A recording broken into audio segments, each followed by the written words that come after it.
Hello. గత సంవత్సరం అంటే 2028లో కేంద్ర ప్రభుత్వం వారు 3 దేశాలతో ఫ్రీ ట్రేడ్ అగ్రిమెంట్ అంటే స్వేచ్ఛాయుత వాణిజ్య అగ్రిమెంట్లని చేసుకోవడం జరిగింది.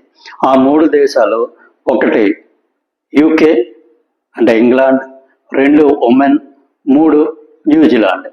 ఈ 3 దేశాలతోనే స్వేచ్ఛాయుత వాణిజ్యం జరుపుకోవడానికి అగ్రిమెంట్లు జరిగాయి. కాబట్టి ముందు ఈ 3 దేశాలకి మన దగ్గర నుంచి భారీ ఎత్తున ఎగుమతులు జరిపే అవకాశం ఉంటుంది.